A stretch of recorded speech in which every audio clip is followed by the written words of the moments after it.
I got sunflowers to celebrate the full moon. Tonight we have a full moon. Look at that full moon tonight. We have a full moon, and I'm sunflowers, giving them away, just kind of blessing people, helping them realize that they are beautiful and that they have the destiny, and they, just appreciate people for who they are. So thank you for being you, and you know, every day is a new destiny. Every moment is a new opportunity. This was the last weekend that they was have these sunflowers, right? Because this is the harvest festival. Back in the old days, like people used to have festivals to celebrate the harvest because that's how it took so many people to gather the harvest. Like everybody from the towns and villages have to like go out into the fields and collect the harvest because it took that many people to collect the harvest every year. It's like so they had like throw parties out there and they had events and there was a lot of events that took place not because of some satanic shit, or some crazy ritual, It's like because they're like that's how they got the people out there to collect the crops in the fields. And now we kind of forget that because it's like less than 1% of the people grow food for the rest of the country. So we really do forget that fact that this so grow food and stuff, and it was nice to see them. I went out and to the pumpkin field today. They had a cannon and all kind of cool stuff, and I went to crow maze. We're going to be making a video about that shortly. So yeah, but every year I used to go gather food from the door to door on Halloween. Just like they did collect food for winter harvest. Usually people go farm to farm, collecting food from different farmers and different neighbors. They take to the church or to the community meeting place, and they to hold for them to hold for winter storage. Like crops they used to be. To be invited to a farm, you have to bring a crop in. If you didn't really have a good crop or anything, you had to buy it from your neighbor. And so that's the whole tradition of going door to door. I used to go door to door, collect canned food and other things for the poor. Another thing I did was I helped organize the thing called a crop drop. So like we took crops from the farmers that maybe didn't meet like grocery store standards, but still was like good. So I guess it's grade B like crops instead of grade A, which is still not like grade F materials, because then that won't be edible. So it's like different grades, and it's still edible grade food, but it's like so we got the potatoes and bagged them up and passed them out to the poor, and we had corn and a bunch of other crops, and then the church is like, okay, you have anybody that's hungry? I'm like, yeah. And there's 1,000 people that follow me. I should go back to that church. I couldn't believe the 1,000 people. Like, okay, take us to the people, Eric. You in charge. I'm like, whoa. So that was awesome. That was back in the day. It's so hard to get my thoughts out when you're a person with disability. I should make more videos about the things that I think and feel. There's just so much going on that is over-consuming my life. And it's so hard to get the videos out that really matter.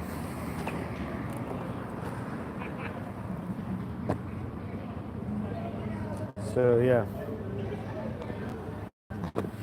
but maybe with your help and your guidance and your love and your support and people out there will be my friends, and not just my subscribers. We're going to make the world a better place together. So keep spreading love and keep harvest. I might be doing a video with some guy that does some type of like ancient ritual to do with the fall something. I've been meeting with him a little bit, trying to help organize it. Like, well, I'm going to put it on my YouTube channel, but you have your stuff together. And it's like, he's like, okay, yeah. So he has some people meeting. I've been trying to fit out what it is about. So I'm meeting with them to try to work on that. So stay tuned for that. I think that might be on Halloween night or near that time. So I'll put another update about that.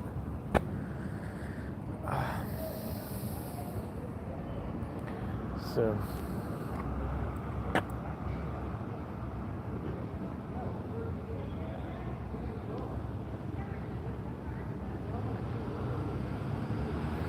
less muchuchus. Oh yeah, vegan is cool. I don't know what you just said, but yeah, vegans are cool. Farms, I mean, like vegetables, foods, and very non-meat farms. Yeah, those things are cool. But back in the old days, they did call it land of milk and honey because don't forget this society was built by aminos. This society was built by the beast, but not by man, but it was by man willing to work with all the plants and all the animals and all the things of this earth to work, as the mode as he see fit, as he took governance over all the things through the man, through all the different plants and made medicines and fruits and food and all the things he could, and then man took and created the world as he see fit. It's like, and without the adoption and motherhood and of animals, we wouldn't be able to really to build these roads. The roads were built by horses. Before there was cars on the roads, there was horses that walked these roads. They're pulling the wagons throughout the town. These roads, the city, were built on the back of horses, not by man alone, but by man working with animals. So animal husbandry was a really important thing, because without the animal husbandry, we wouldn't have been able to build civilization. So man relationship with animals is a really kind of like important thing, because society society all date back to like is animals and how we able to man were able to grow through the domestication of animals, And the goat was the first animal to be domesticated. The goat was the first animal to be domesticated. Yeah.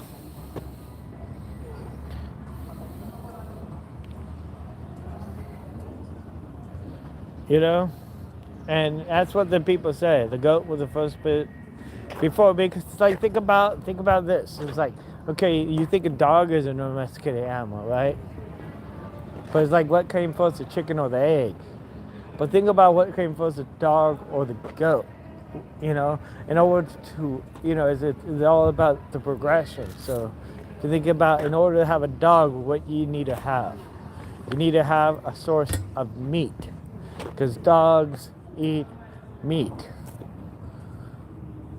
Cats eat meat.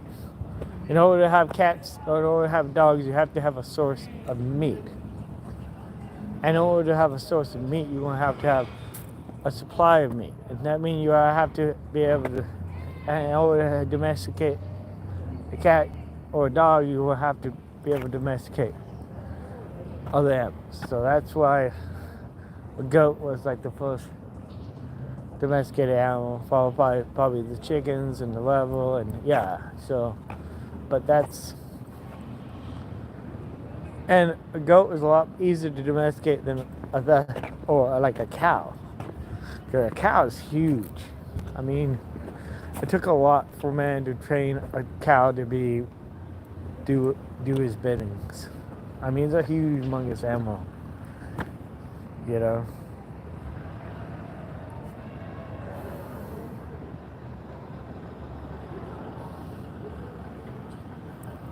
So, yeah, average farmer didn't deal with cows because it's a big animal. It's a humongous animal. It's like it was too much for most farmers to even be able to maintain.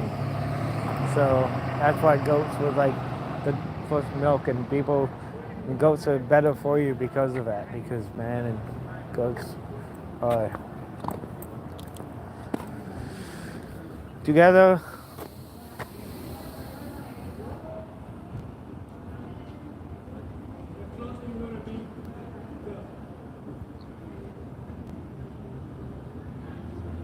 Yeah, it's crazy though. They try to feed dogs and cats like, very little meat. There's still meat in all dogs and cat food, or at least most of it.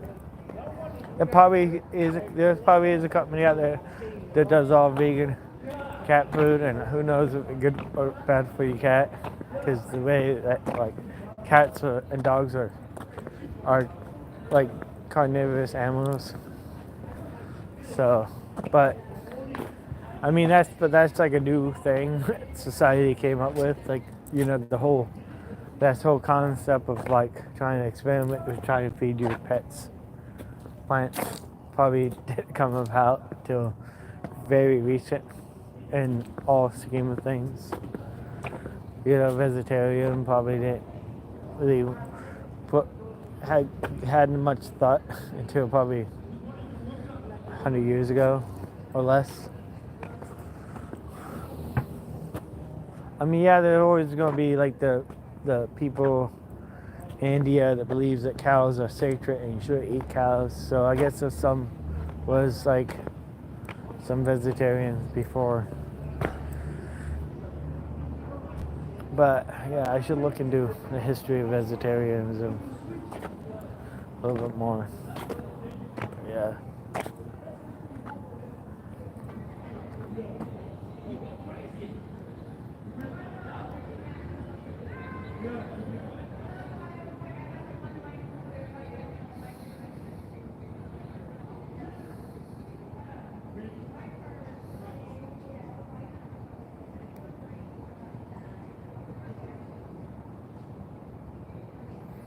So yeah, I was just talking about farming and farms and gardens, but I'm probably gonna get off here and finish tidying up flowers.